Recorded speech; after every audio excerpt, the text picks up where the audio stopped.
ॐ सहनावतु सहनौ भुनक्तु सह वीर्यं करवावहै तेजस्विनावधीतमस्तु मा विद्विषावहै।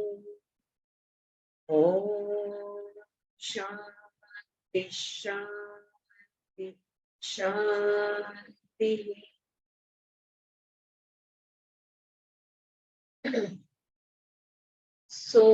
कल हम लोग जिस पॉइंट पे रुके थे,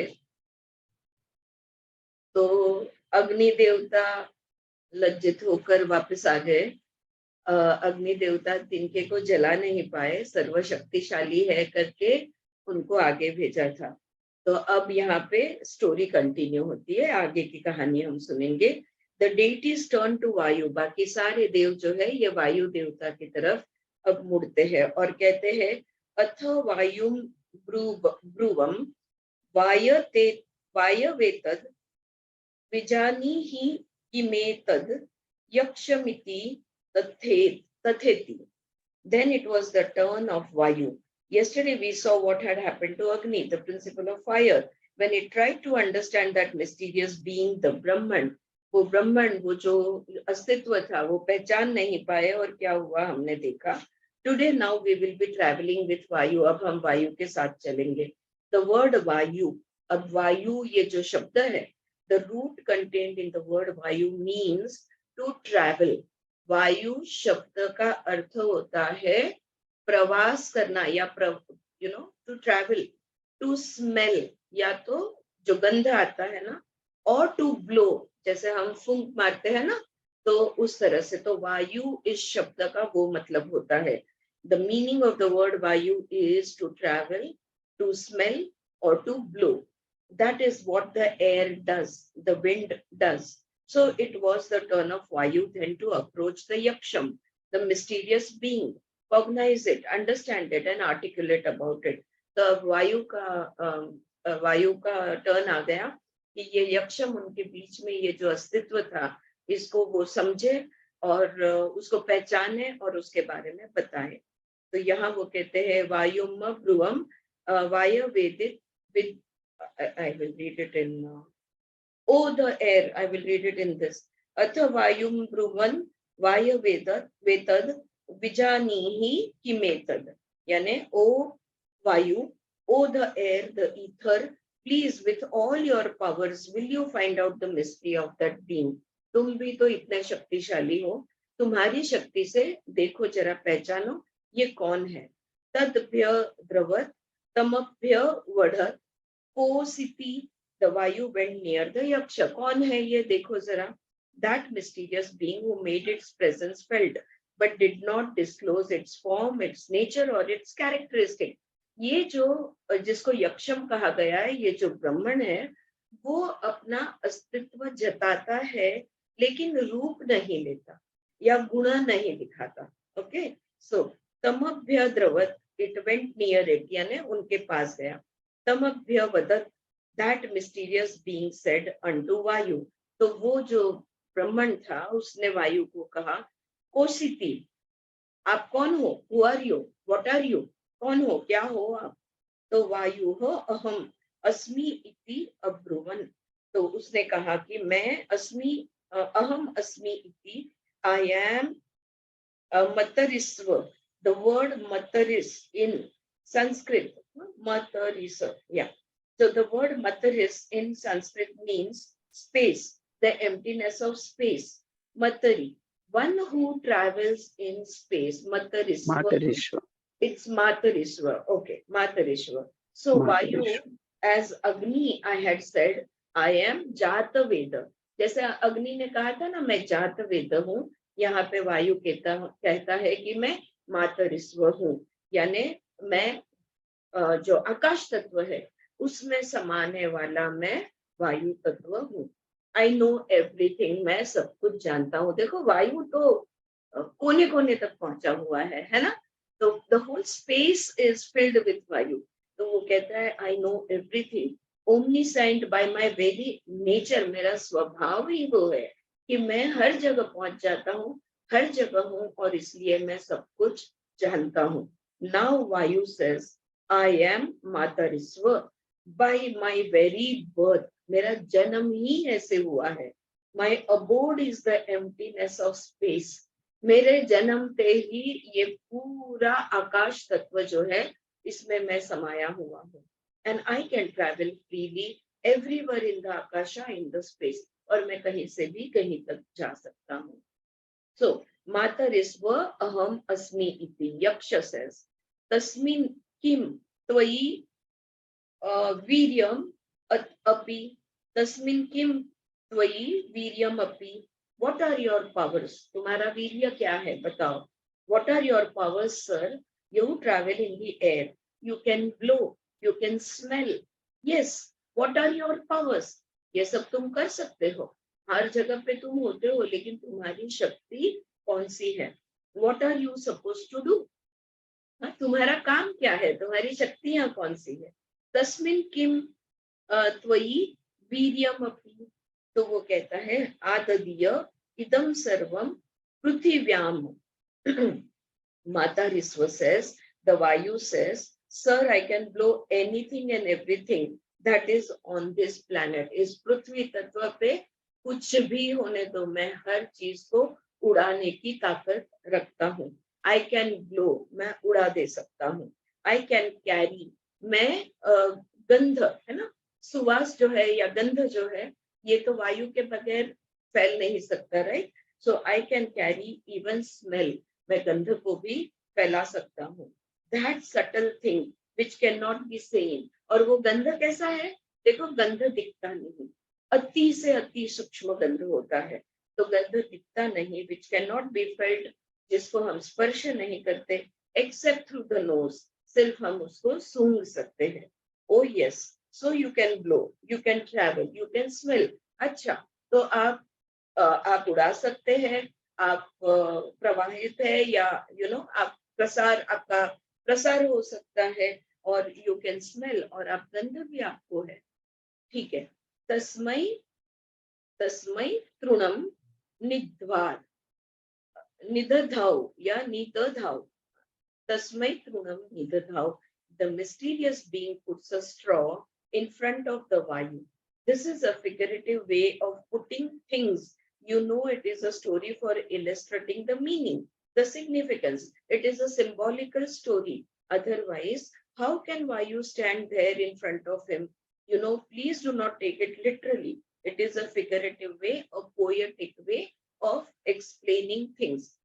हमारे तर्क वितर्क करने का लॉजिकल माइंड, एनालिटिकल माइंड तुरंत क्वेश्चन करने लगेगा फिर से. तो ये एक अंदाज है, एक काव्य है, एक दिखाने की एक का तरीका है, समझाने का तरीका है. तो फिर से वो जो ब्राह्मण है, वो यक्षम है, वो एक तिनका उसके सामने लेकर खड़े हो जाते हैं, तिनका सामने ले आते और कहते हैं तृणम निधाव आदस्व इति. तो अभी देखो, please blow this, carry it, आप उड़ा सकते हो, इसको उड़ा कर दिखाओ, इसको, इस पर आप फूंक मार कर दिखाओ, इसको हिला कर दिखाओ. ओके. तो तदुप प्रेयाय सर्वजवेन तन्न शशाका दातु. Okay, the Vayu, the Matarisva, went towards the straw, the blade of grass, with all the force at its disposal, and it could not blow the straw, could not blow the blade of grass. बहुत जोरों से वायु हिले, हवा चली, लेकिन वो तिनका हिला नहीं. उपप्रेयय went near it. उपप्रेयय यानी उसके पास गए. सर्व सर्व क्या है, सर्व जवेना यानी with all the power, सारी ताकत लगा के, at its disposal, all strength at its disposal. न असक यानी तन्ना शशांका दातुम. तो at its disposal, it could not catch it, it could not blow it, it could not carry it with it into the space. वो तिनके को वायु बिल्कुल एक इतना भी हिला नहीं सका, एक सूत भी नहीं हिला सका, और ना वो आकाश तत्व में कहीं भी उस चीज को ले जा सका. तत्एव निवृत्ते, इट रिटायर्ड, और वो फिर से वो भी पीछे हट गए। अशकम विज्ञातुम किम एतद यक्षमिति, I have failed in understanding, in grasping, in identifying what that mysterious being is. ये क्या है, ये कौन है, मैं नहीं पहचान सका, मैं नहीं जान सका। I could not even lift the straw that it had put before me. एक तिनका रखा था मेरे सामने, वो भी मैं नहीं हिला पाया। So feeling humiliated, लज्जित होकर, feeling miserable, बड़े दुखी होकर वायु पीछे हट गए। This morning, with your cooperation, I would like to handle the next mantra also, so that we can see the meaning of the two mantras together. Okay. So uske baad Indra ki bari aayi. Indra is invited. Athendrama bruvam magha maghavanne tad vijanihi kime tad yakshamiti tatheti. It was the turn of the Indra. Indra is supposed to be the repository of all strength, force, and power contained in the cosmic energies. So that Lord of strength and power, all powerful, was requested to approach the Yaksha and identify and find out what it stood for. अब हम सब जानते हैं इंद्र कौन है। हाँ, इंद्र कौन है? देवों के राजा, राइट? इंद्र इज देवों के राजा।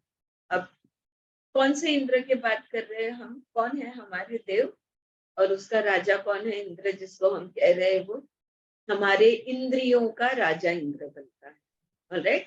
इंद्रियों का राजा, यस, इंद्रियों का राजा। If you look at it in the spiritual aspect, इंद्रियों का राजा। सो अब वो तो सर्वशक्तिशाली है, उसके पास तो बहुत ताकत है, तो वो गया।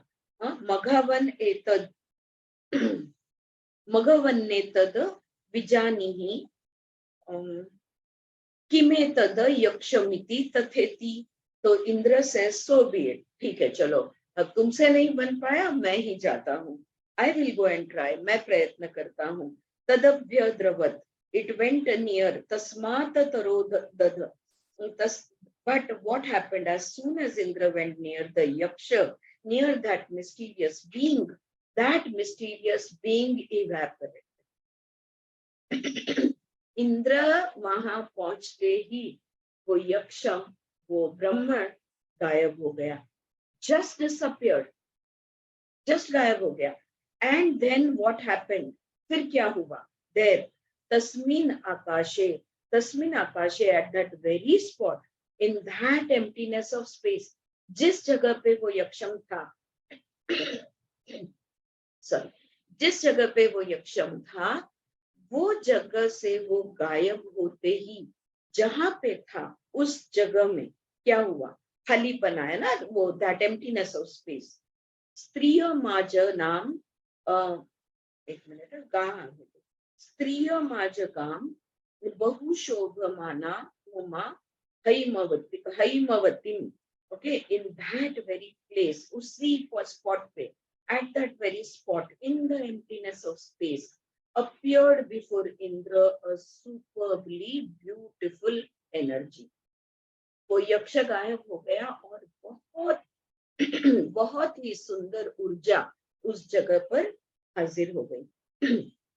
Because it was energy, figuratively here in the Upanishad, it is referred to as Uma Haimavati. So Uma Haimavati, the daughter, Himavati होगा वो, the daughter of the Himalayas. तो हिमालय पुत्री हिमवती, हिमालय पुत्री हिमवती, उमा खुद अति सुंदर, वो उस जगह पर थी। हिम इज स्नो, हिम का मतलब होता है बर्फ, okay. Himavat, Himalaya, the abode of snow. Himalaya, जिस जगह पे हमेशा बर्फ होती है उसको हिमालय कहते हैं। That energy, the daughter of the Himalayas, वो ऊर्जा, वो हिमालय पुत्री, इनक्रेडिबली ब्यूटीफुल, अति सुंदर, इन dazzling beauty of the purity, क्योंकि शुद्ध है ना, सफेद है, बिल्कुल शुद्ध है, तो dazzling beauty of the purity, she appeared before him and said, उसके सामने आ गई और वो बोली, it was Brahman. ये जो यक्षम जिसको तुम कह रहे हो, ये ब्रह्मण था. She told Indra that yaksha, the mysterious being whose presence you are feeling, was Brahman. जिसका अस्तित्व तुम्हें महसूस हो रहा था, जिसका होना तुम्हें महसूस हो रहा था, वो ब्रह्मण था. Now these are the two mantras. अब ये दो मंत्र हमने वायु और इंद्र, ये दो मंत्र साथ में. Now two in number, they may be 4 or 5. अब जितने जितने भी देवताएं हैं, इन सबकी यही हालत होगी और यही सवाल और यही जवाब बनेंगे, राइट? सो 4 भी हो सकते, 5 भी हो सकते. But these are the 2 stories that we are going to take up this morning. लेकिन ये जो 2 कहानियां हैं, इनको हम समझने की आज कोशिश करेंगे. Relevance of the story to our lives.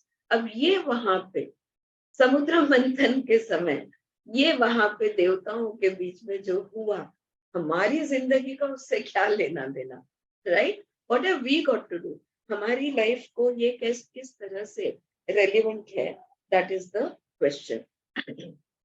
Now the story you have understood literally.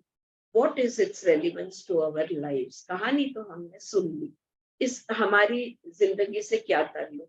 What is its significance to our life? इसका हमारे जीवन में क्या महत्व? The principle of वायु in our body. अब देखो, वायु तत्व जो हमारे शरीर के अंदर है, microcosm is what we call as प्राणा. तो प्राणा के रूप में हमारे शरीर में ये वायु तत्व का अस्तित्व है. We had seen it also in the previous mantras. In Ayurveda, it is called Vayu, Vata, Pitta, Kapha. Different names are given, है ना? त्रिदोष है, Vata, Pitta, Kapha. तो Vata, Vayu, Prana, अलग-अलग नाम दिए जाते हैं. A variety of names in Ayurveda. Then a variety of names in the science of music. नाद योगा में अलग नाम उसको दिया है. ऐसे अनेक नाम से पहचाना जाता है. These, लेकिन वो तत्व है वायु. These ancestors of the Indians were very poetic people. देखो, ये हर चीज जो उन्होंने एक्सप्रेस की है, ये कोई हमारे लिए लेक्चर लिखकर नहीं रखा. वो खुद इतने, म्हणजे आपण मराठीत म्हणतो ना, ते एवढे भारावून गेलेले होते या तत्वांच्या अंडरस्टँडिंगने, त्यात त्यांच्या मुखातनं ऑटोमॅटिकली गायनच येणार. You know, they are so filled up with the wonders of these energies that they cannot chat, they cannot lecture, they can only sing, they can only write poetry or express in a poetic way. So they loved poetry, music, dance, drama. They loved life. देखो, अगर जिंदगी में के प्यार में हम है ना, तो ही हमारे पैर थिरकते हैं, और तो ही अगर कहीं म्यूजिक बजता है तो हम ताल करते हैं. अगर हम मूड में नहीं है, डिप्रेस्ड है, जिंदगी के प्यार में नहीं है, तो ये चीजें हम कभी नहीं कर पाएंगे. They loved life, they were worshippers of life. जिंदगी की पूजा करने वाले ये लोग थे. So putting things in allegory, similes, figurative descriptions, poetic suggestions, indications, etcetera etcetera. इसलिए वो अपनी बातें काव्य पद्धति से, या तो हम कहते हैं ना कि ये मछली की आंख मीनाक्षी जैसी, you know how we describe everything. तो वो कंपैरिजन जो करके हम उदाहरण देके, मोर की तरह सुंदर या मोर के पिसारे की तरह, you just compare it with all of these things, right? The Upanishads are full of all that glory. सारे प्रकृति की अद्भुतता, सौंदर्य, ये उपनिषद में इसका वर्णन हमें पढ़ने मिलता है. सो prana, and this energy of prana is felt by the students of yoga as a very powerful instrument at their disposal. अब वायु तत्व हमारे अंदर प्राण रूप से अस्तित्व में है. Clear? The air element exists as prana in our body, and for all of us yoga teachers, yoga students, for us, it's a very important aspect of yoga, because there is a whole independent body called as pranayam, right? So it is very important. एक बहुत महत्व का साधन है हमारे लिए. I am not referring only to हठ योग और राजयोग. मैं सिर्फ हठ योग के अष्टकुंभ की बात नहीं कर रही, मैं सिर्फ समाधि राजयोग की बात नहीं कर रही. The word yoga is very comprehensive. ये शब्द जो योग शब्द जो है, ये इसमें बहुत कुछ चीजें समाई हुई है. It has an extensive meaning, and there are not less than 18 varieties of yoga. And for everyone, the Ashtanga Yoga, the eightfold preparation or equipment is required. 18 प्रकार के योग है, और जो हर प्रकार, कोई भी प्रकार का योग अगर आपको फॉलो करना है, तो अष्टांग योग के बगैर आप कोई योग नहीं कर सकते. ये उसका बेसिक्स है. जैसे हम कहते हैं ना, A to Z लिपि तो आनी है. अगर आपको अल्फाबेट आएंगे तो आप वर्ड्स बनाओगे, अगर वर्ड्स बनाने आएगा तो सेंटेंसेस बनेंगे. तो बेसिकली ABCD आना जरूरी है. तो ये अष्टांग योग जो है, यम नियम आसन प्राणायाम प्रत्याहार धारणा ध्यान समाधि, ये जो 8 योगा के अंग पतंजलि ने हमें जो दिए हैं, महर्षि पतंजलि ने, ये हर योग के लिए कंपलसरी है. ये अगर अष्टांग आता है तो आप कोई भी योग का अभ्यास कर सकते हो. 18 में से कोई भी कर लो. It's a must if you want to study any of the yogas. So prana is felt a very powerful instrument, and you can educate, channelize every type of prana. और हम अब सब जानते हैं, हमारे अंदर अपने फंक्शंस के हिसाब से इस प्राणा को हमने 5 प्रकार में डिवाइड किया है, क्लासिफाई किया है, राइट? पंच प्राण, प्राण समान उदान व्यान अपान. ओके, सो ये बहुत महत्व है. अब ये जो पंच प्राण है, हम सिर्फ इसको सिर्फ एहसास नहीं कर सकते, हम इनकी दिशा भी बदल सकते हैं. ये क्षमता हम सब में है कि हम इनको चैनलाइज कर सकते हैं, हम इनकी दिशा बदल सकते हैं. इनको अब इसको करने की अनेक तरीके हम जानते हैं. एक एग्जाम्पल अगर दिया जाए तो मुद्रा, मुद्राएं जो हम बनाते हैं, ये एक योग मुद्रा भी और हस्त मुद्रा भी, हर प्रकार की मुद्रा होती है. तो ये एक साधन है जिससे हम प्राण की ऊर्जा जो है, प्राण ऊर्जा, इसकी दिशा हम बदल सकते हैं. So through the education, channelization, utilization of prana, through the variety of pranayams, and especially through the art of Bahir Kumbhaka and Antar Kumbhaka, retaining the breath outside and retaining the breath inside, through that miraculous powers have been developed by people and can be developed, and through pranayama, oxidizing the blood, prolongation of physical life, occult and transcendental experiences, awakening of the psychophysical energy of Kundalini, so on and so forth. सबसे स्थूल level पर अगर देखा जाए तो प्राणायाम का सबसे स्थूल फायदा अगर हम देखने जाए तो लंग कैपेसिटी बढ़ाने का काम हमें दिखता है. या that is the grossest benefit that we get out of the practice of pranayam, that our lung capacity improves. And if that is the grossest, then which is the subtlest? सबसे सूक्ष्म फायदा क्या है? सबसे स्थूल हमने देख लिया कि हमारे फेफड़ों की, फुफ्फुसों की जो क्षमता है, ये हम बढ़ा सकते हैं. सबसे सूक्ष्म क्या होगा? कुंडलिनी जागृति. अगर आध्यात्मिक रीत से देखा जाए तो ये सबसे सूक्ष्म हम काम कर सकते हैं कि हमारे अंदर जो वो एनर्जी का स्टोर हाउस है, हम उस स्टोर हाउस को जागृत कर सकते हैं. सो people are very fond of asana, pranayam, and they develop symmetrical development of their body, awakening of powers, experiences, etc. They feel fascinated. लोगों को आसन अपने शरीर को कौन से अवस्था में डाल सकते हैं.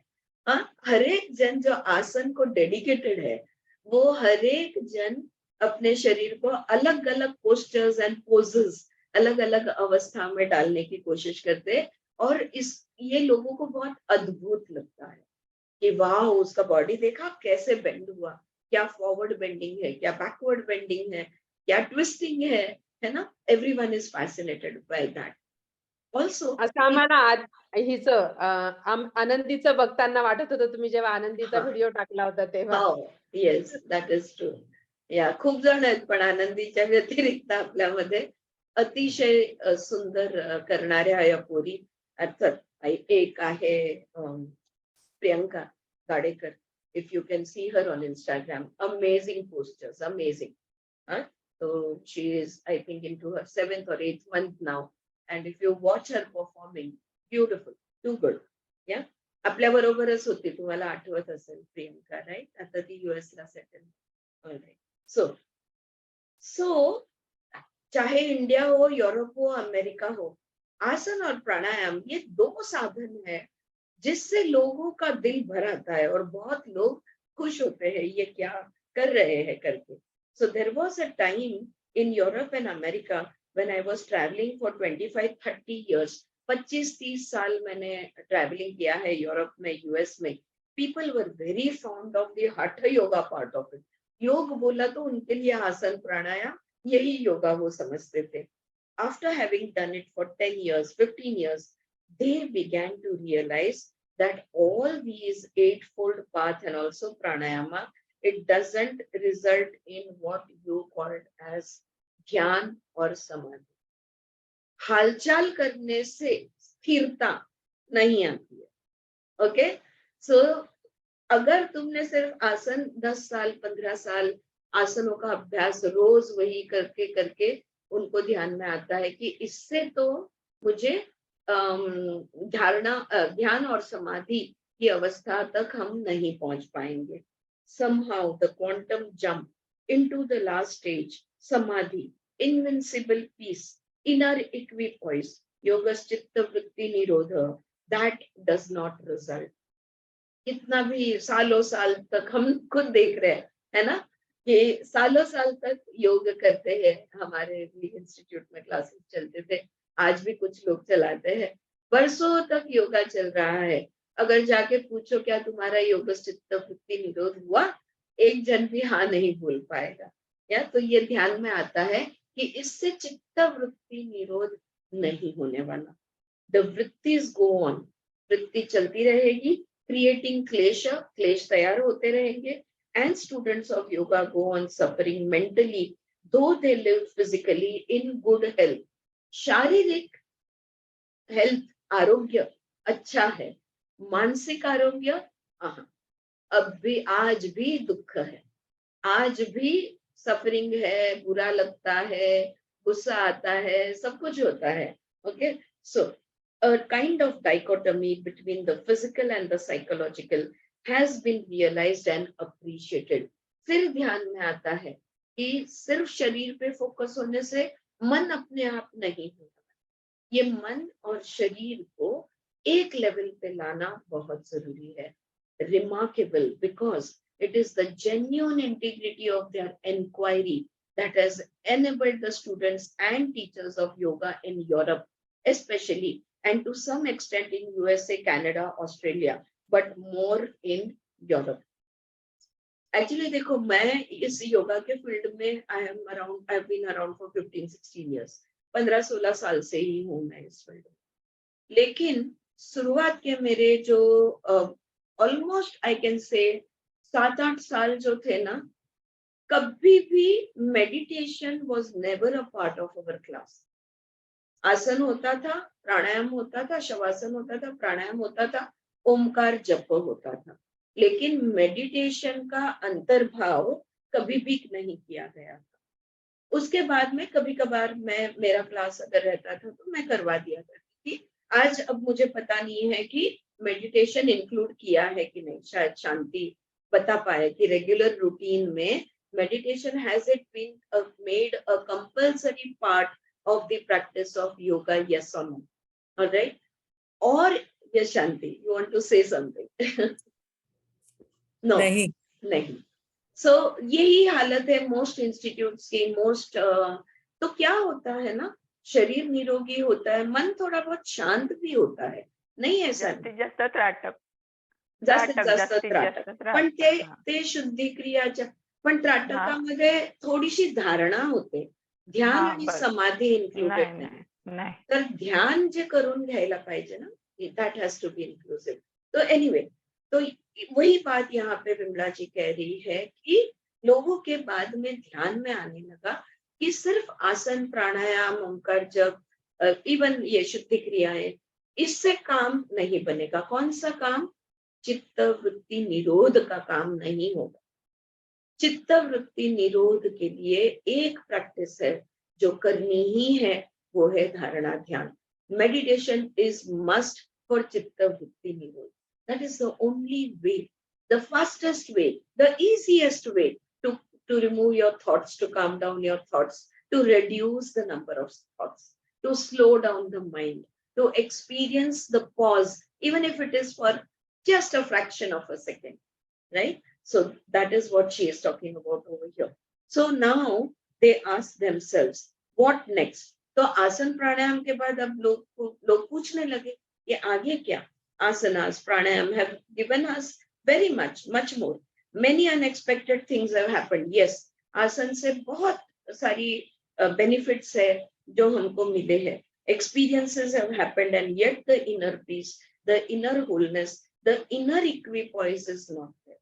तो आसना से फायदे हुए, प्राणायाम से भी फायदे हुए, लेकिन अंदर से जो एकता होनी चाहिए, एक समत्व होना चाहिए, एक समता होनी चाहिए, वो नहीं अभी मिलती. Why?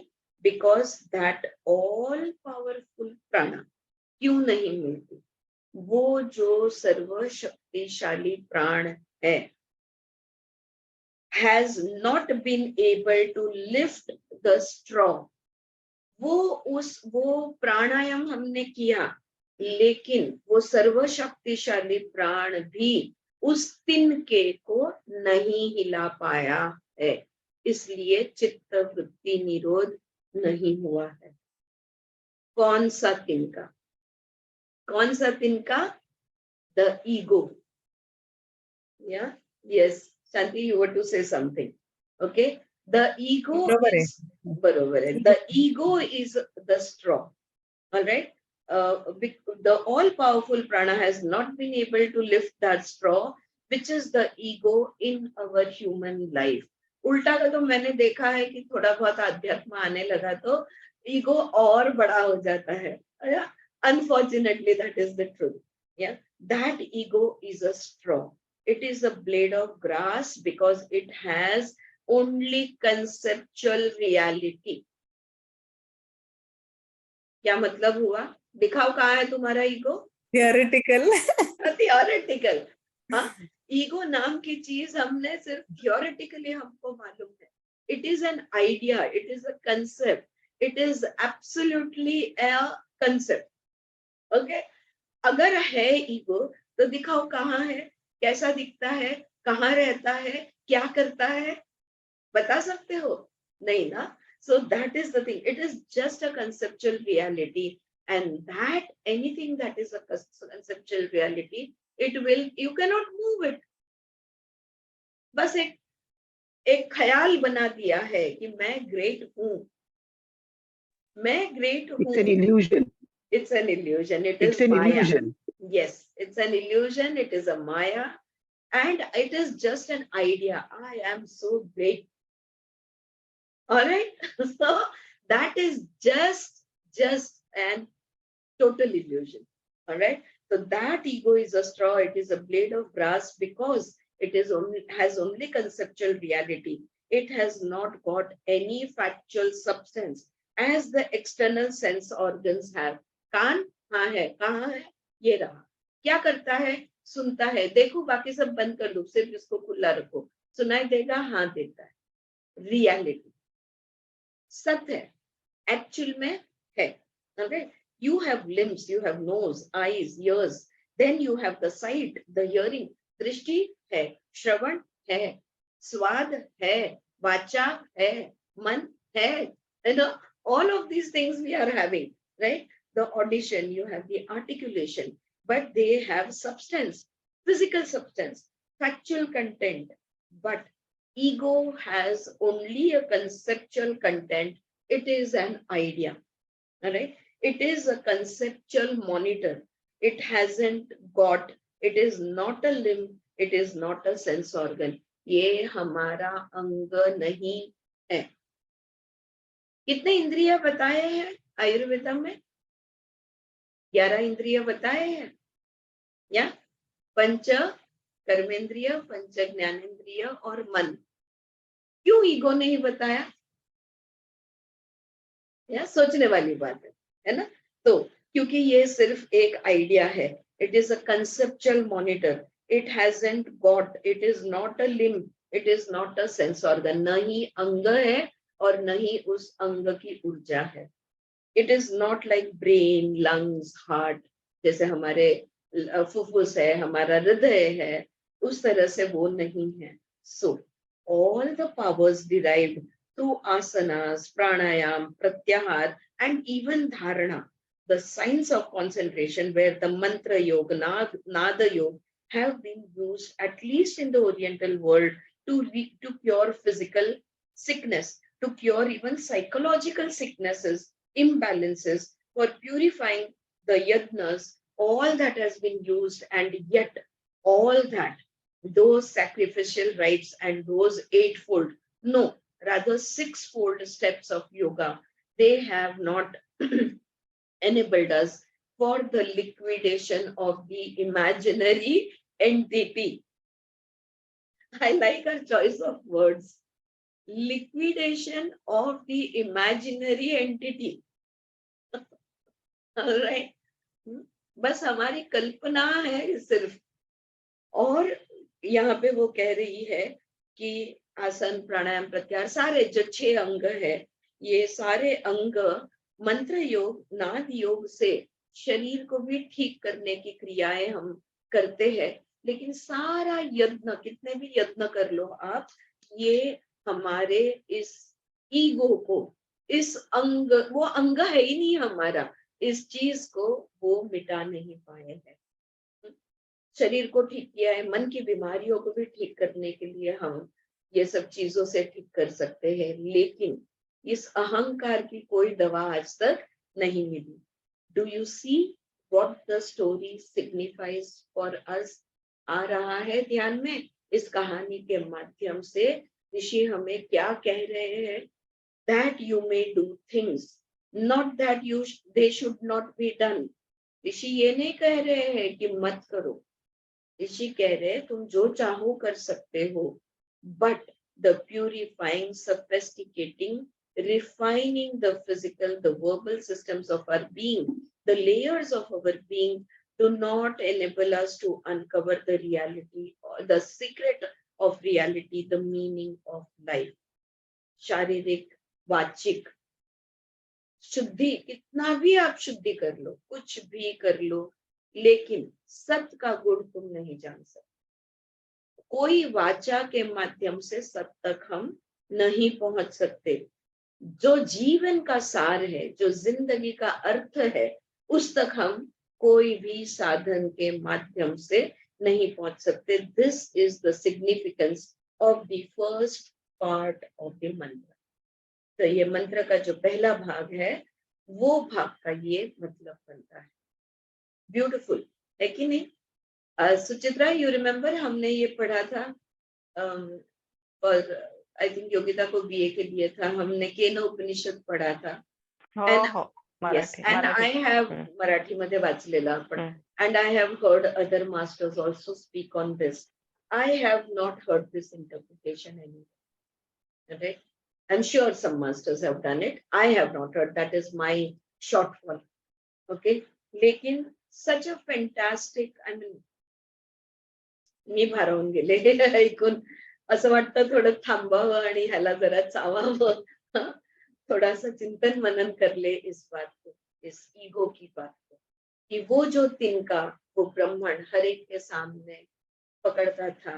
इंद्र के सामने पकड़ा, वायु के सामने पकड़ा, अग्नि के सामने, और बोला कि इसको हिला के दिखाओ, इसको जला के दिखाओ, इसको उड़ा के दिखाओ. कोई नहीं करता. क्यों? क्योंकि इंद्रियों के माध्यम से ये नामुमकिन। कोई भी इंद्रियों के, मैं विल पावर यूज करूंगी, मैं मेरी मन शक्ति यूज करूंगी, मन शक्ति यूज करने के लिए ही ईगो का यूज होता है। Come to think of it, isn't that right? हाँ, अगर हमको विल पावर यूज करना है तो ईगो स्ट्रांग चाहिए। अगर हमारा ईगो स्ट्रांग नहीं है तो वो काल्पनिक चीज, देखो हमारे जीवन में कितना महत्व का रोल प्ले कर रही है। हमने उसको कितना बढ़ावा दिया है, कितना चढ़ा के रखा है हमने, जैसे कि हम उसके बगैर फंक्शन ही नहीं कर सकते। और यही बात हमने अलग रीत से सोल विदाउट शेम में पढ़ी कि ये इमेजिनरी है, ये रियल नहीं है। Alright, alright. Brahman cannot be captured by the brain and mind.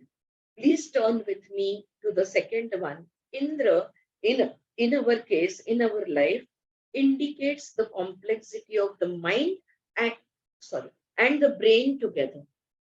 Indra हमारी जिंदगी में, इंद्र यानी मन, हाँ, जो ज्ञानेंद्रियों का राजा है।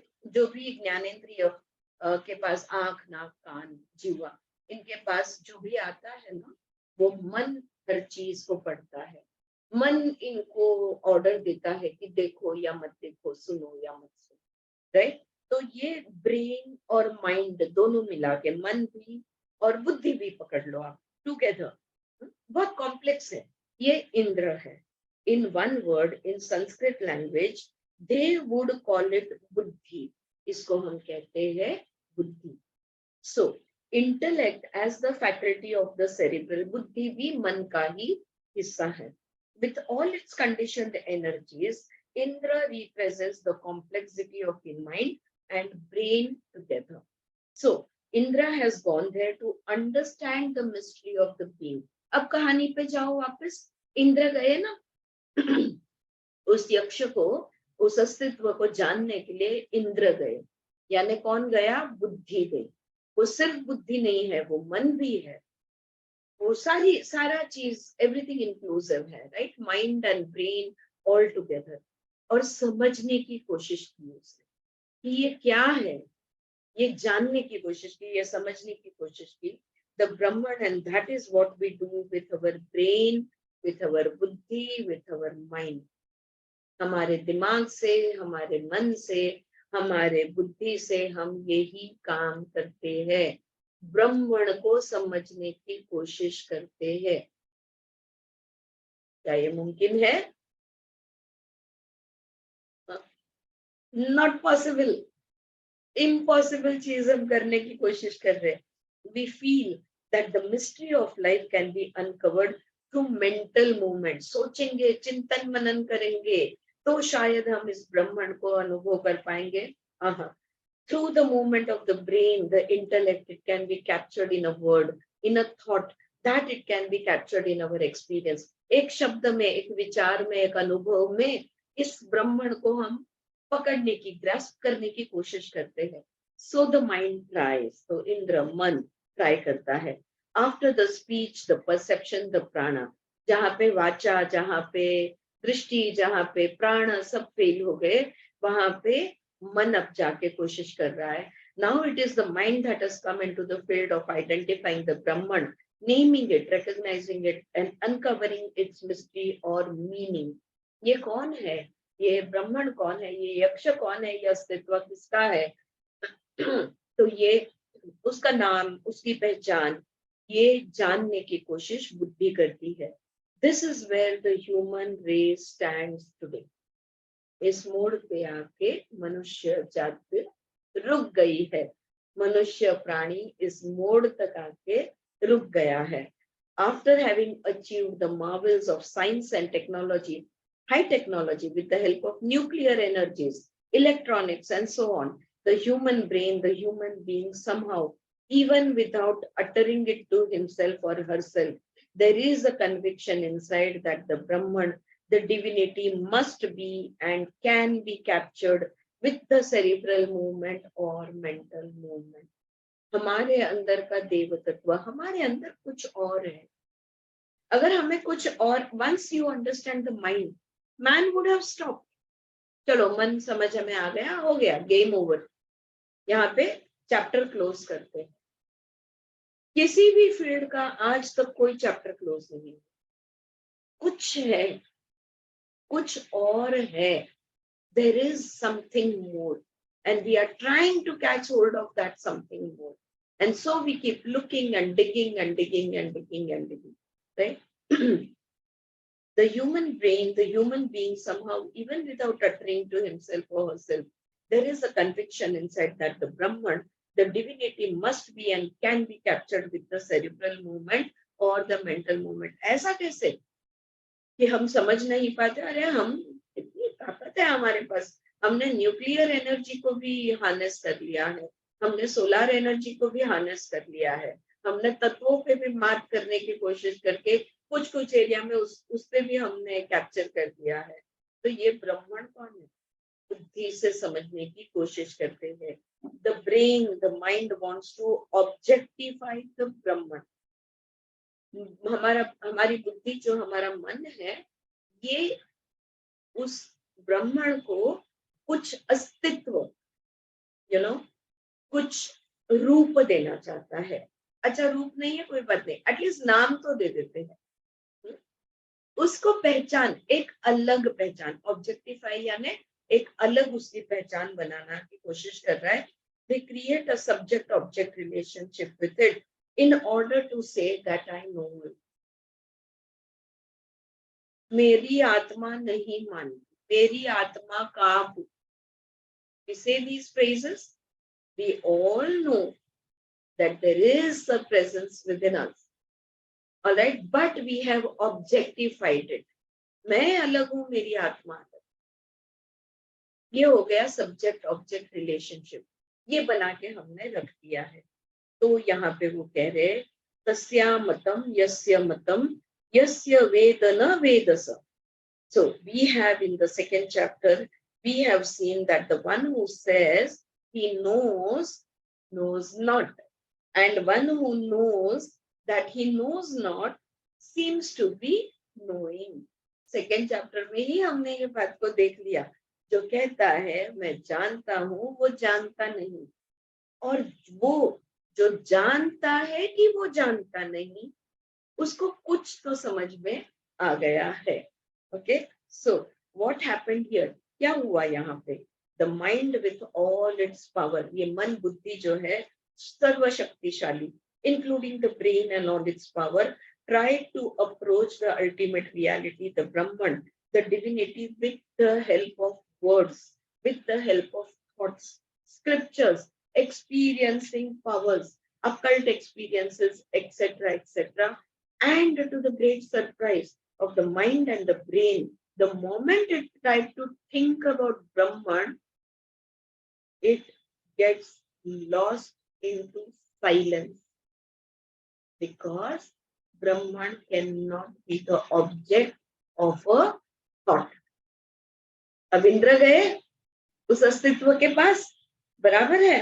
तो विचारों के माध्यम से, शब्दों के माध्यम से, वेद उपनिषद के माध्यम से, सिद्धियों के माध्यम से बुद्धि जब उस ब्रह्मण को पहचानने के लिए गई, वहां पे इंद्र गए, बुद्धि जब वहां पे पहुंची तो देखा तो क्या, वो गायब हो गया।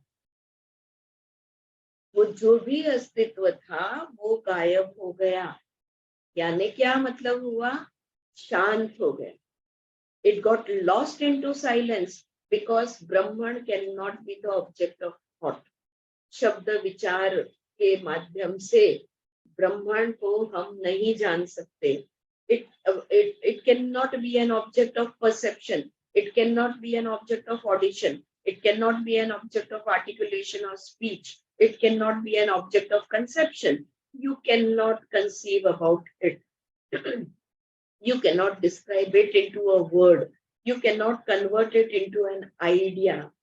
कुछ नहीं कर सकते, न देख सकते, न सुन सकते, न सोच सकते हैं, न हम बोल सकते हैं। हम सोच मतलब विचार कल्पना भी नहीं कर सकते।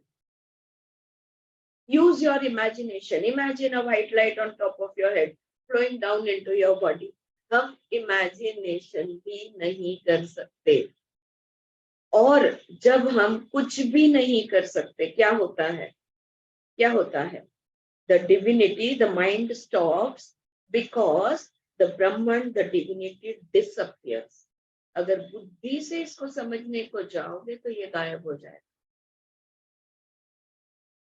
बुद्धि सर्वशक्तिशाली वहां पे खड़ी हो जाएगी और ब्रह्मण शांत हो जाएगा, चला जाएगा. It defies the touch of thought. शब्द और स्पर्श से मुझे छूने की कोशिश मत करो. It defies the touch of thought and word verbalization. That is what is figuratively suggested, that the divinity defies verbalization. Divinity defies your perception. All your relative faculties with their conditioned energies are irrelevant for the contact with that.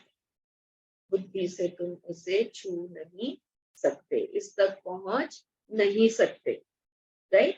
तो ये उसका मतलब होता है. Is it clear friends? Are you with me all of you? हाँ, सही है, clear है. Right. So with a pure motive humility arises.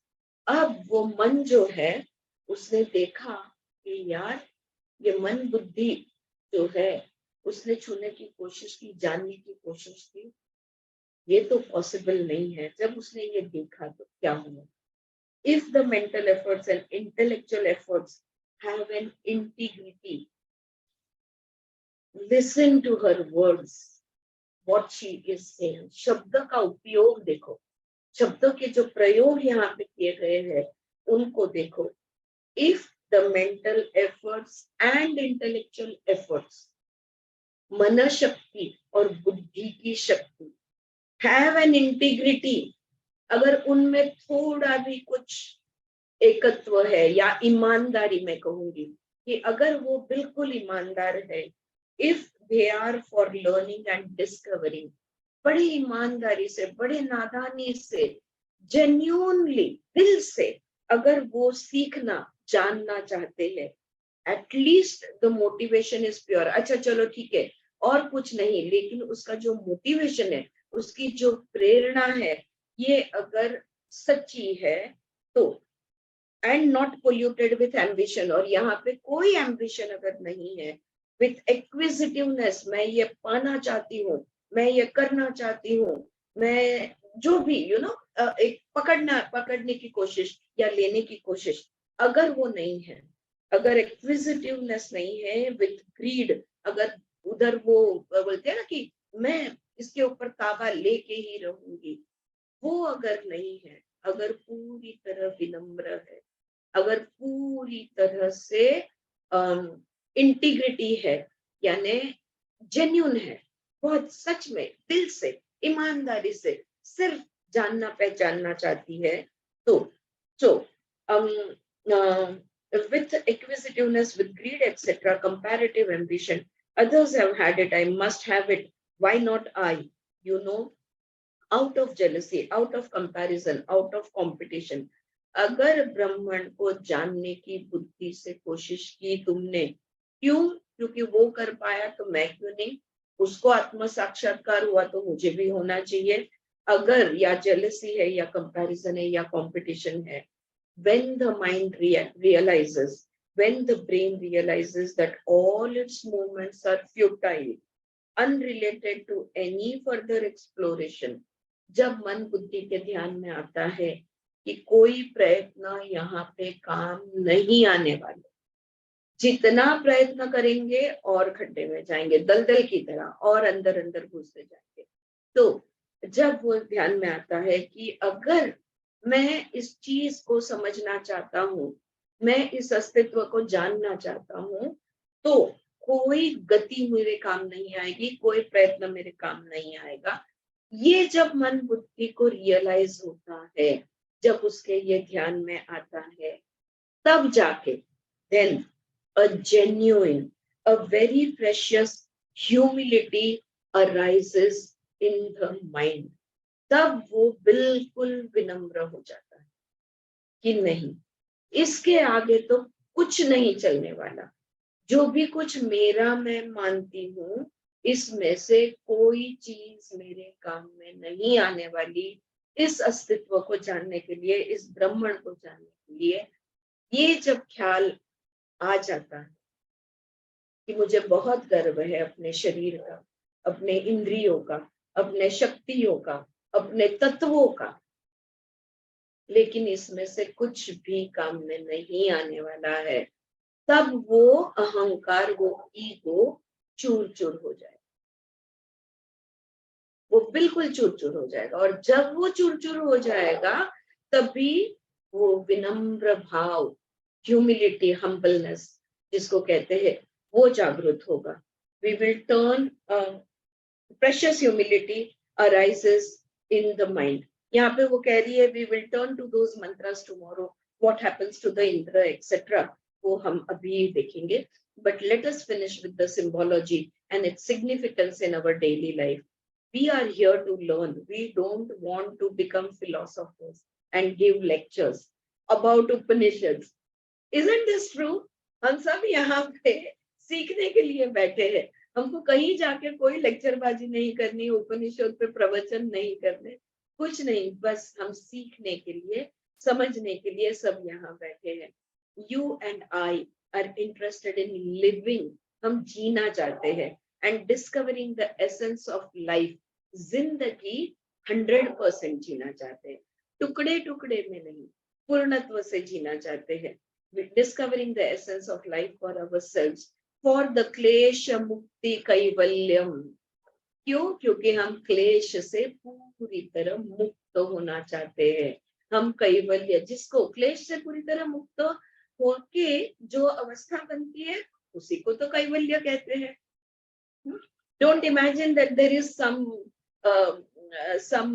क्या बोलते हैं, स्वर्ग, heaven somewhere, and we are going to, there is a place called Kaivalya. There is no place called Kaivalya. Kaivalya is when you are completely free from sorrow, free from suffering, right? So that is why उस चीज के लिए हम यहाँ पे सीखने बैठे हैं. So क्लेश मुक्ति Kaivalyam, state of our life and our consciousness. हमारी जिंदगी, हमारा चित्त क्लेश मुक्ति कैवल्य स्थिति में हम ले जाना चाहते हैं, और इसलिए हम इस अभ्यास के लिए बैठे हैं. So the moment it is realized by the buddhi, the brain and the mind together, that its movement is unrelated, irrelevant, meaningless, futile, it stops.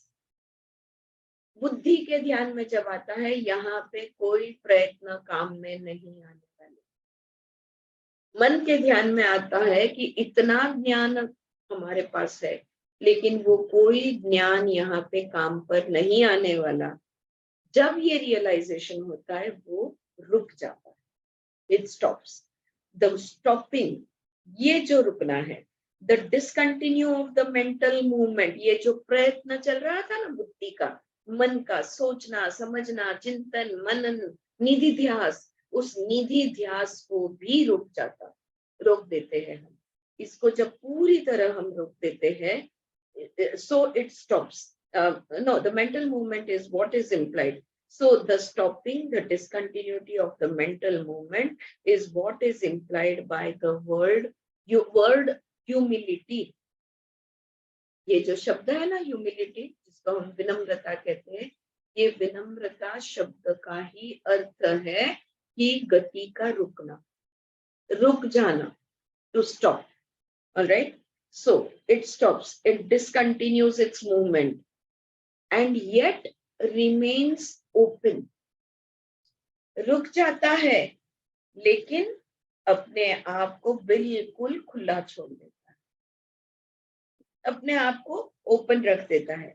If it discontinues its movement out of frustration, अगर वो frustrate होके अगर वो रुक जाता है, then it will be closed in, वो तुरंत बंद हो जाएगा. फ्रस्ट्रेट होके कितना प्रयत्न किया, यूजलेस है, जाने दो, क्या मतलब है ये सब करने में, ये पढ़ाई करके कौन सा क्या, जाने दो, वैसे भी जिंदगी को ये क्या मायने रखता है, व्हाट्स द पॉइंट. ऐसे फ्रस्ट्रेशन में अगर रुक गई बुद्धि, तो बुद्धि के दरवाजे ब्राह्मण के लिए सदा के लिए बंद हो गए। बुद्धि को रुकना है, लेकिन कैसे रुकना है? खुले दरवाजों की तरह। इट्स ओके, जब होगा तब होगा। What can I do now? I can meditate. I can go into a no mind state. What is meditation? It is a no mind state. कोई विचार नहीं, मन का अस्तित्व वहां पे नहीं। उस अवस्था में मैं रह सकती हूँ और मैं वो रहने की कोशिश करती रहूंगी, रहती रहूंगी। मेरे दरवाजे खुले हैं, ये वो यहाँ कहना चाहती हूँ। So it will be closed and nothing further can happen. But in quietly discontinuing the movement, there is the receptivity. अगर गति को छोड़ देंगे तो हम स्वीकार में रहेंगे। Okay? Humility is nothing but openness. विनम्रता यानी खुलेपन में रहना, receptivity towards life. जिंदगी से जो भी कुछ मुझ तक पहुंचना चाहता है वो पहुंचने देना, यानी विनम्रता। Allow life to come to you. Why are you running behind life? No, don't run anywhere. Stop. Life will come to you. That is what we call silence, maunam. इसी को silence कहते हैं, इसी को मौन कहते हैं। मन और बुद्धि का पूरी तरह शांत हो जाना, विचारों का रुक जाना, ये है साइलेंस, ये है मौन। यू रिमेन एम्प्टी, खाली हो जाना, because your movement in any और every direction is going to be irrelevant to the exploration. अगर और ढूंढने की कोशिश करना यानी प्रयत्न करना। अब किसी भी दिशा में हम दौड़ते रहे, ढूंढते रहे, देखते रहे, कुछ नहीं होने वाला, तो हम क्या करते हैं? रुक जाते हैं। It will give you the gratification that you are moving, but it is a meaningless movement. हमको लगेगा अरे मैंने कितने प्रयत्न किए, लेकिन उन प्रयत्नों को कोई मतलब नहीं है। So the discontinuity of the intellectual and mental effort, mental movement results in an openness and receptivity, which is called as humility. जब मन और बुद्धि पूरी तरह रुक जाते हैं, शांत हो जाते हैं, सब कुछ रुक जाता है, सारी गतिविधियां रोक दी जाती है, मौन में चले जाते हैं, बिल्कुल शांत हो जाते हैं, तब हम क्या बन जाते हैं? विनम्र। जब तक हमारा मन बुद्धि अहंकार बड़बड़ बड़बड़ करता है, तभी तक विनम्रता नहीं है। Such a wonderful, beautiful explanation coming through over here, right? It is making so much sense right now. Yeah, it has a tremendous, और ये जो विनम्रता है, मतलब मैं तो बहुत नम्र हूँ, मैं तो बहुत विनम्र हूँ, ऐसे लोगों को लगता है। ये again it is an illusion. जब तक मन बुद्धि और अहंकार बोलते रहेंगे, कुछ ना कुछ कहते रहेंगे, सूचना देते रहेंगे, suggestions and opinions and all of that, तभी तक, जब तक ये तीन शांत नहीं है, तब तक पूरी तरह से विनम्रता की स्थिति नहीं आ सकती। जब ये पूरी तरह शांत हो जाते हैं और विनम्रता की स्थिति जो आती है, इस स्थिति में बहुत ताकत होती है, इस मौन में बहुत ताकत होती है। It has tremendous dynamism and there, जब, तो ये मौन की जो ताकत है, इसका वर्णन उन्होंने कैसे किया है? देयर उमा हेमवती बहुशोभमानाम स्त्रिया माजगाम तस्मिन आकाशे। तो उमा इन दैट स्पेस, वो जो मौन, वो जो साइलेंस, वो जो एम्प्टीनेस है, उस एम्प्टीनेस में, उस स्पेस में, in that Akash, superbly beautiful and pure energy is felt by Indra. Indra यानी मन, बुद्धि को एक बहुत ही अति सुंदर अस्तित्व का अनुभव वहां पे हो जाता है। और किसी एक बहुत सुंदर अस्तित्व होने का एहसास मन और बुद्धि को होता है, यानी कि इंद्र को होता है. It is seen by Indra figuratively in the form of Uma. और ये जो शुद्धता है, ये जो स्वच्छ, ये जो प्योरिटी है, इसको किसकी उपमा दी है? हिम गौरी, यानी कि उमा, पार्वती, उमा पार्वती, उसकी दी है. It is mentioned in a female form.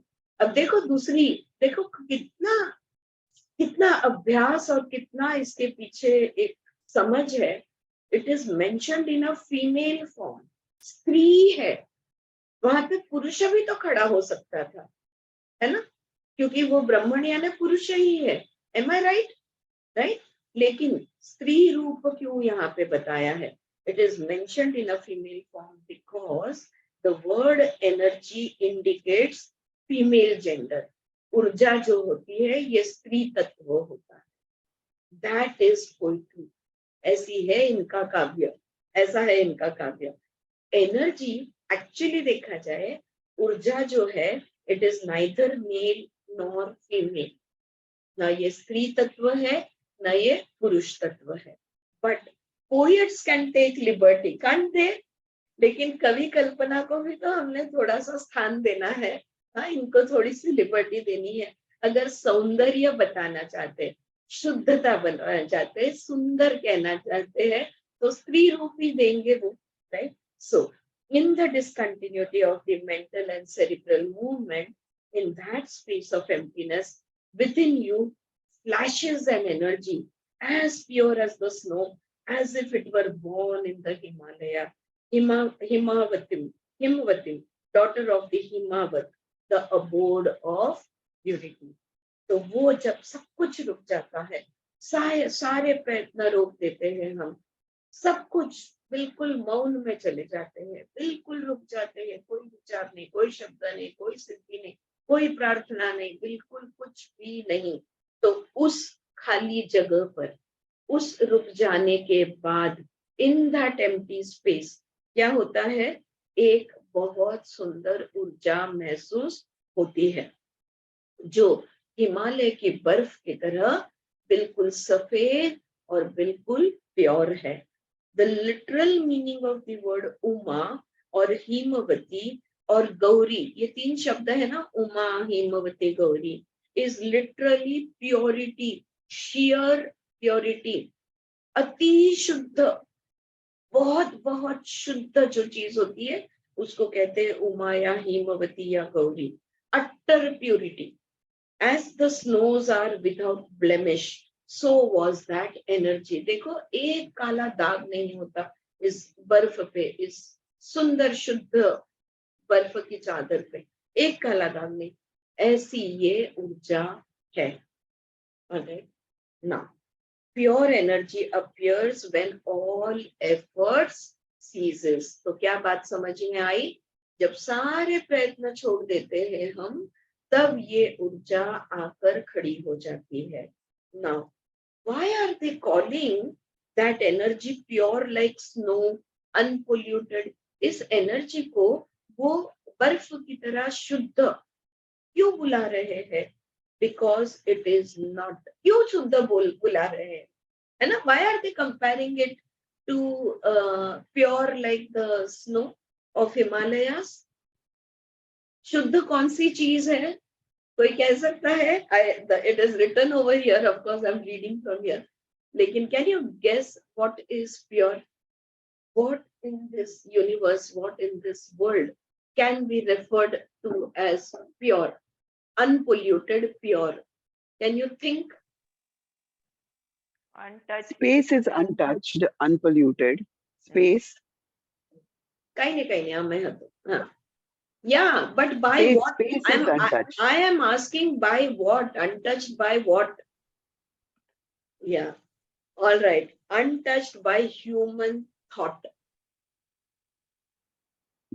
जहां मनुष्य का विचार भी नहीं पहुंचा, वो एक ही चीज है जो शुद्ध हो सकती है. अगर विचारों ने स्पर्श कर लिया, isn't it fantastic? You know, so much of depth in what she is reading into this mantra. Yeah. untouched, pure, untouched. Untouched by what? By human thought. एक भी मनुष्य से जो छुआ नहीं गया है वही सिर्फ चीज शुद्ध है। जहां जहां मनुष्य ने छू लिया वहां पे उसने अशुद्धि डाल दी। देख लो, आप सोच लो, समुद्रों को सोचो, हवा को सोचो, आप सब चीजों को सोच लो। हमने एयर को पोल्यूट किया है, वाटर को पोल्यूट किया है। कौन सी ऐसी चीज है जिसको हमने छुआ और पोल्यूट नहीं किया? एवरेस्ट तक को तो नहीं छोड़ा, बाकी एवरेस्ट चीजें तो को छोड़ दो। हाँ हाँ, एवरेस्ट पे भी एक एक्सपीडिशन जाता है कचरा उठाने के लिए। कचरा उठाने के लिए। आरती, हाँ स्वाती, पण इकडे ते विचारांचं पोल्युशन म्हणजे असं आहे की विचाराने आपण त्याला वेगवेगळी रूप देतो. बरोबर आहे. त्यामुळे म्हणजे त्याचं मूळ रूप म्हणजे थोडक्यात काय झालं, विचाराचा जिथे स्पर्श झाला तिकडे आहे ते अशुद्धी बदललं, आली. ते अशुद्धी आली. हो, हो, जे होतं ते बदललं. बिलकुल राईट. म्हणजे बाकीचं सगळं पोल्यूट करतो ते करतोच, पण त्याचं मूळ रूपही बदलतो. बदलून टाकतो. So now, why are they calling that energy pure like the snow, unpolluted? Because it is not touched by human thought. It is ever virgin. Look at the beauty of it. कितना सुंदर यहाँ पे बात हो रही है. My words are prosaic. They cannot be as poetic as Upanishads. ये उपनिषद में जो काव्य लिखे हैं, मेरे शब्द अपूरे हैं, उतना तो काव्य में कोई बोल भी नहीं सकता. So I don't know how to bring that beauty to you. उसका सौंदर्य मैं किस तरह तुम तक पहुंचाओ, किस तरह तुम्हें समझाओ, मुझे समझ में नहीं आता. The energy, the divinity is untouched by human conception, human thought, human articulation, be it even the words of the Vedas, yeah, or any other scriptures, and therefore it is pure and unblemished like the snows, as if it is born of the purity. It is the daughter of purity. वेद उपनिषद जाने दो, कोई शब्द, कोई विचार, किसी भी चीज से जो अनछुआ है, मनुष्य से निकली हुई किसी भी चीज से जो अनछुआ है, वही शुद्ध हो सकता है, वही प्योर हो सकता है. Now do you see the relevance of our lives? That there comes a time, देखो अब हमारी जिंदगी का क्या लेना देना इस चीज से. हमारी जिंदगी में भी ऐसा मोड़ आता है, ऐसा वक्त आता है. There comes a time after educating, सारा अभ्यास करने के बाद, refining, निधि ध्यास होने के बाद, sophisticating, organizing, harmonizing the energies contained in our psychophysical being, refining, sensitizing the brain, the mind. There comes a moment when all our conscious efforts have to end or discontinue. शरीर सुदृढ़, मन शांत, चित्त स्थिर, ये सब कुछ हो गया, बुद्धि स्थिर, ये सब कुछ बिल्कुल शुद्ध अवस्था में हम पूरी तरह चले जाते हैं. तब मन के ध्यान में एक वो क्षण आता है, जब मन के ध्यान में आता है, बुद्धि के ध्यान में आता है, अब और कुछ नहीं कर सकते, अब रुकना होगा. इसके आगे करने के लिए कुछ नहीं बचा, रुक जाओ, कुछ मत करो. Complete stopping, complete and, complete discontinue. The Upanishad, now we will take up the 4th chapter. So the Kena Upanishad, which is primarily basically meant to reveal the secret of Brahman. Kena Upanishad किस चीज के लिए लिखा गया है? ये ब्रह्मण का अस्तित्व के बारे में हमें बताने के लिए. The secret nature of ultimate reality is preparing us for that discontinuity of all our efforts. केना उपनिषद ब्राह्मण के बारे में सिखाने वाला काव्य है, लेकिन किस चीज की तैयारी हमारे पास करवा रहा है कि एक दिन आएगा जब सारे प्रयत्न रोक दो. और वो जब रोकोगे, एवरी एफर्ट स्टिंग्स ऑफ एक्विजिटर. क्यों रुकना है? क्योंकि अगर कुछ करते रहे तो प्राप्त करने की कोशिश करेंगे, पाने की कोशिश करेंगे. Every effort stinks of acquisitiveness. Every effort at its base has some trend and trace of acquisitive tendency, wanting to acquire, transformation to be acquired, समाधि to be acquired. हम परिवर्तित होना चाहते हैं, हम समाधिवस्थ होना चाहते हैं, निर्वाणा to be obtained, हमको निर्वाणा प्राप्ति चाहिए. And that tendency retains the duality. जब तक तुम्हें कुछ चाहिए तब तक तुम द्वैत में रहोगे. क्यों? क्योंकि तुम्हें कुछ तो भी चाहिए. Subject and object. Duality. You remain the subject. So as you cannot climb on your shoulders. अब देखो पहले चैप्टर में जो समझाया था, खुद के ही पैर खुद के कांधों पे हम नहीं लटका सकते. So as you cannot climb on your shoulders, you cannot objectify your own essence.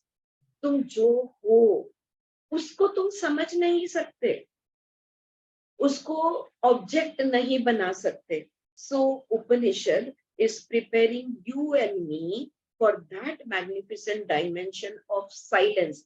तो उपनिषद हमारी तैयारी करवा रहा है, हमें समझा रहा है कि क्या नहीं करना है, क्या करना है नहीं, क्या नहीं करना है. Preparing you and me for that magnificent dimension of silence, which is as pure as the snows in which in the womb of the emptiness is contained in the divinity. उस शुद्ध अवस्था में वो देव तत्व बसा है. For our daily living, हमारी रोजमर्रा की जिंदगी में, in the openness, in the receptivity, हम क्या कर सकते हैं? ओपन रह सकते हैं, रिसेप्टिव रह सकते हैं. In that relaxed emptiness, हम रिलैक्स रह सकते हैं. क्या तुम तुम्हारे स्नायु ढीले छोड़ सकते हो? हाँ. क्या तुम्हारे मन तुम शांत कर सकते हो? हाँ. हम रिलैक्स रह सकते हैं. Not the tension of expectation. देखो, अगर खालीपन है तो रिलैक्स्ड हो, अगर अपेक्षा है तो टेंशन में. अपेक्षा स्नायुओं को आंकुचित करेगा. It will contract your muscles. Expectation will always contract your muscles. If there are no expectations, if you have given up all efforts, you are going to be relaxed naturally. All right. So not the tension of expectation, because expectations are best based on the known. They are a movement of the known in the known. Please. So when there is no tension of expectation, no impatience of acquisitive motivation, when there is the grace of relaxation, thus far and no further are my efforts of movements relevant to the exploration. So let there be an exploration through non-action, non-motion, not getting closed in. Non-motion is not getting closed in. Non-effort does not imply isolation. You are open, you are vulnerable, you are receptive, you are alert, but not active. Alert, but not attending, observing, looking for. तुम कुछ ढूंढ नहीं रहे हो, तुम राह नहीं देख रहे हो, तुम कुछ भी नहीं कर रहे हो, सारा गिव अप करके बस बिल्कुल रिलैक्स हो चुके हो. These Upanishads enchant me because thousands of years ago the sages could penetrate the depth and soar high into the secrets of cosmic reality. And thanks to the sages, the rishis, who have handed down that wisdom to us through their verbalized text and through the words, mantras, ruchas, is filtered with the nectar of their realization. ये उपनिषद पढ़ते वक्त मन हमेशा भर आता है. ये ऋषियां कितने ग्रेट थे, कितना सूक्ष्म इन्होंने विचार किया है. अमृत हमारे तक लाके उन्होंने रखा है. So the mind seems to be superior to the prana, to the speech, to the perception, to the audition, because it is subtler than them. कोई भी इंद्रियों से मन ज्यादा सूक्ष्म है. It can function without sound. मन अगर sound नहीं है, नाद नहीं है तो भी चलेगा. It can separate the word from the sound and travel with them and so on. बिना शब्द के भी वो प्रवाहित हो सकता है. So the last instrument of exploration has beautifully and gracefully relinquished movement and effort. तो ये जो मन है, ये जो मन बुद्धि चित्त है, इसने अब खुद को पूरी तरह समर्पित कर दिया, कंप्लीट सरेंडर, सारे प्रयत्न छोड़ दिए. So the last instrument, that is the point at which we conclude this morning's class, and we shall meet tomorrow morning again to see what this graceful relinquishing of one's own movements, powers and energies does to us. यहाँ पे हम रुकेंगे. आगे हम क्या देखेंगे? सब कुछ जब हमने मन बुद्धि चित्त हमने जब सब कुछ हम रोक देते हैं, सारी गतिविधियां, सारी शक्तियां, सारी ऊर्जाओं को जब हम शांत कर देते हैं, फिर हमारा क्या होगा? Okay, what happens after that, इसके बारे में हम कल पढ़ेंगे. हमारा भी यहाँ पे टाइम अप हुआ है, तो हम भी यहाँ पे रुकेंगे. Isn't it beautiful? हाँ, She सुंदर, expresses herself so beautifully. so beautiful. Very beautiful. Power of Yeah. language. And she is just like, as if, she is just opening up everything for us. देखो Yeah, देखो yeah, देखो yeah. कितना सुंदर है, ऐसा वो दिखा रही है हमको. I am feeling so grateful. I am feeling Yeah. grateful to her. I am Very- feeling grateful to all of you, Absolutely. that you all are like, I am with you guys, while we are traveling No, together. very like this. beautiful. आणि Yeah. ते बघ ते liquidation of ideas आहे ना, ते आपण हा, मराठीत म्हणतो ना, कल्पना हवेत विरघळून गेल्या. हो, अगदी अगदी तसं Perfect. अगदी तशा पद्धतीने ते वाक्य तयार केलेलं आहे. केलेलं आहे. सुंदर सुंदर. मला वाटतं तू अनुवाद Very करावा स्वाती परत एकदा. सुरुवात तुझ्या मागचं अनुवादाचं काय करायचं हे आपण अजून म्हणजे ती गोष्ट राहून गेली. तू मागे जे नोट्स काढले. Thanks, Aarti. Uh-huh. Thank you. Yes, Anju. Thank you so much. Thank you. Thank you, Aarti. Thank you Thank so you, much. ma'am. Thank you We so will much. stop here now. These moments are very precious Yes. time. बिल्कुल are- बिल्कुल. Thank you.